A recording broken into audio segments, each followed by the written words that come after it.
Ya, shalom, assalamualaikum, Om Swastiastu, Namo Buddhaya, salam kebajikan, dan salam cinta damai dari saya, Priyanto Zamasi. Nah, Bapak Ibu, saudara-saudari dimanapun berada pada kesempatan ini, berikut ini saya ingin membagikan kepada kita semua bagaimana sebuah respon yang baru saja disampaikan oleh seorang Mas Permadi Arya terkait ketidakadilan yang terjadi di negara kita Indonesia yang kita cinta ini. Nah, Bapak Ibu, langsung saja kita akan lihat videonya berikut ini. Semua orang terfokus pada ketidakadilan yang menimpa Nadiem Makarim. Bagaimana dengan ketidakadilan yang menimpa pendeta-pendeta Kristen di Indonesia yang ditangkap oleh pasal penistaan agama? Tahun 2012 pendeta Heidi Eugene ditangkap oleh pasal penistaan agama.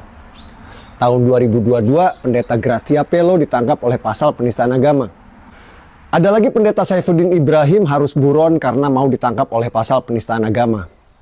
Tahun 2026, pendeta Yusuf Manubulu ditangkap oleh pasal penistaan agama dan masih banyak lagi.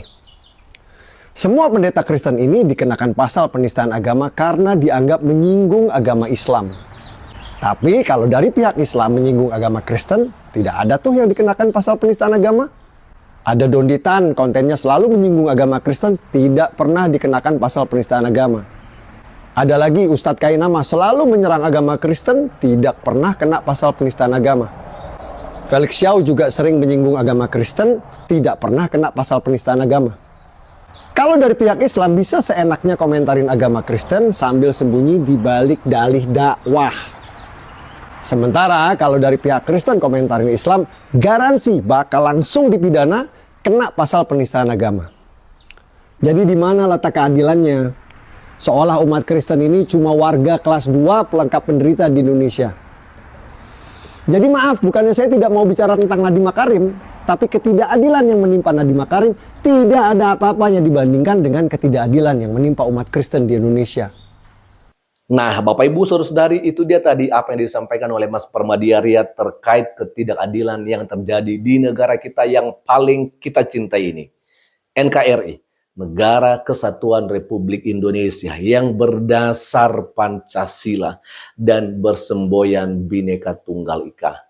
Memang miris Bapak Ibu Saudara-saudari ketika Pak Nadiem Makarim yang kemudian kita dengarkan divonis 18 tahun penjara. Dan dengan jujur Mas Permadi Arya pun berkata tidak mau merespon kejadian itu. Tidak mau memberikan komentarnya terkait kasus itu Bapak Ibu Saudari. Karena menurut Mas Permadi Arya, apa yang dialami oleh Pak Nadiem Makarim, apa yang sedang menimpa Pak Nadiem Makarim ini tidaklah sebanding, ya kan ya, tidaklah ada apa-apanya bila dibandingkan dengan apa yang dialami oleh banyak pendeta-pendeta di Indonesia kita ini. Tadi sudah disampaikan contoh oleh Mas Permadi Arya, dan itu memang fakta ketika ada banyak pendeta yang kemudian akhirnya ditangkap dan divonis di penjara, dan kemudian ada juga yang sampai hari ini menjadi buron Bapak Ibu Saudari.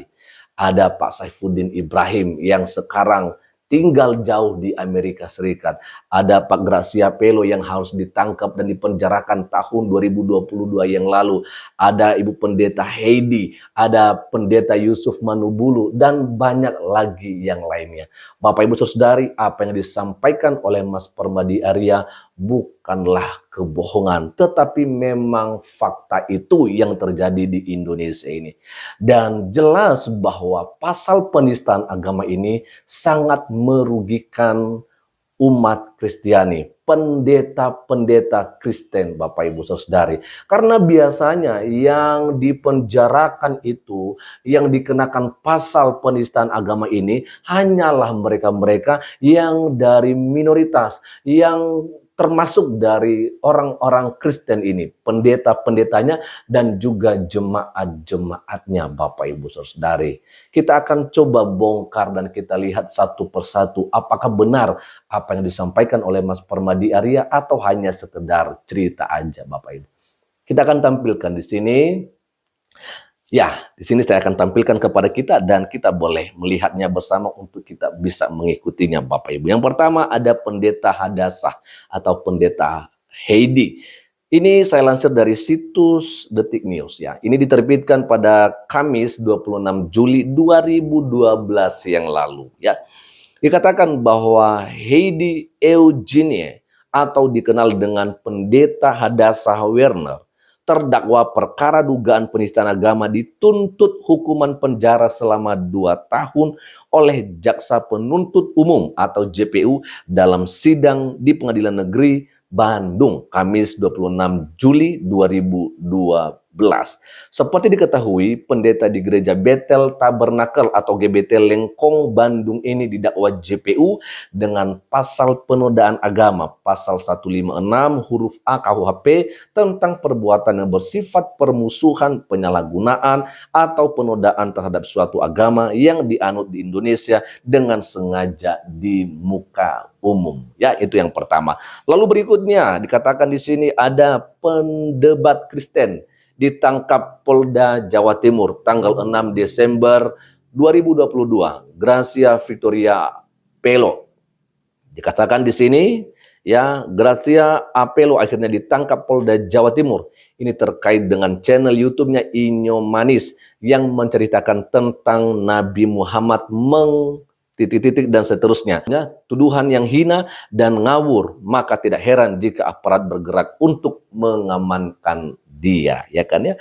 Lalu berikutnya, langsung saja Bapak Ibu Saudari, ada juga pendeta Saifuddin Ibrahim. Dikatakan di sini dari liputan6.com, pendeta Ibrahim masih buron. Belum ada kabar dari Interpol Amerika Serikat. Polri masih menunggu hasil pengejaran Interpol terhadap pendeta Saifuddin Ibrahim tersangka atas dugaan kasus ujaran kebencian dan sara karena meminta pemerintah menghapus 300 ayat Al-Quran.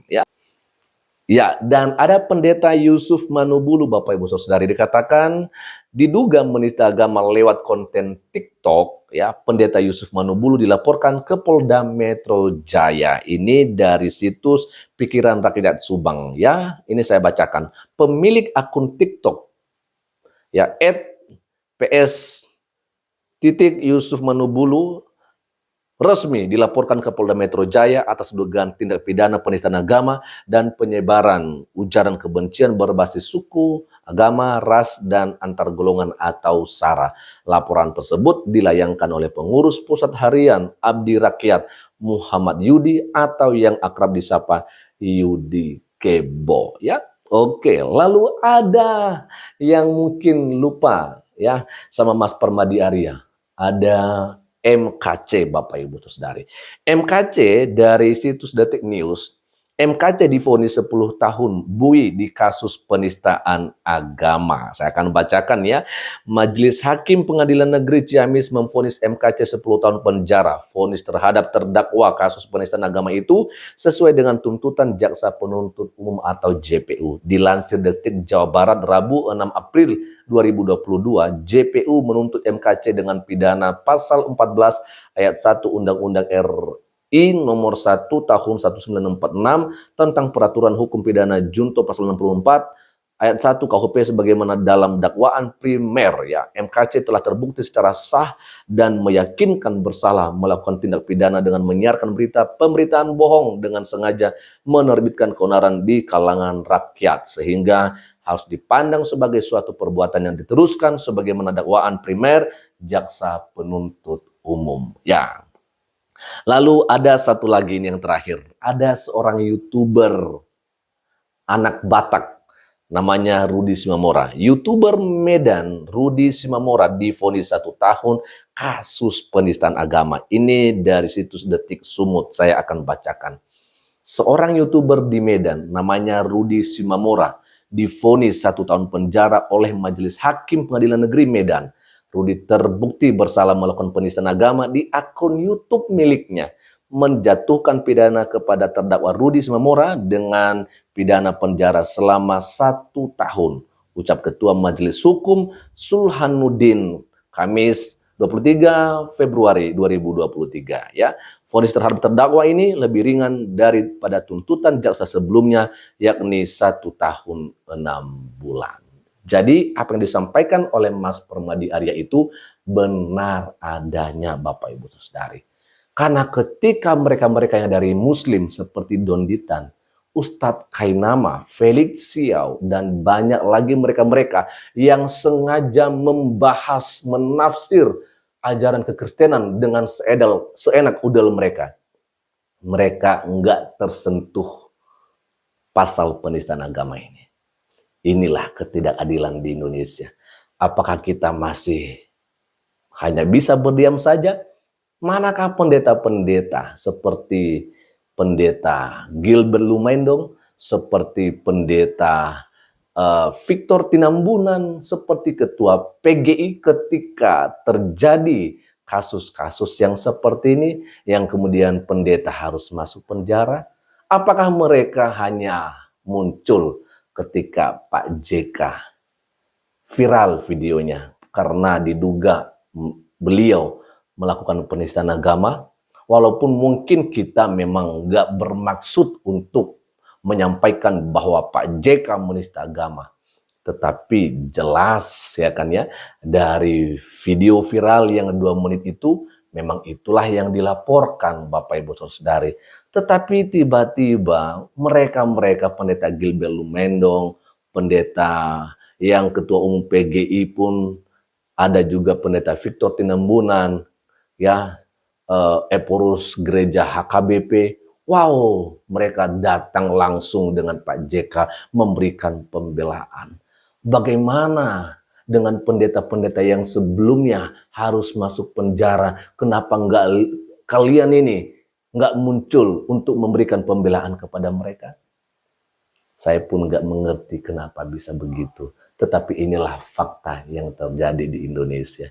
Bapak Ibu, kiranya bangsa kita ini benar-benar boleh menjadi bangsa yang menegakkan keadilan, sehingga bangsa kita diberkati oleh Tuhan. Selamat siang menjelang sore, Tuhan Yesus memberkati kita semua. Shalom, Assalamualaikum, Om Swastiastu, Namo Buddhaya, salam kebajikan, dan salam cinta damai dari saya Perianto Zamase.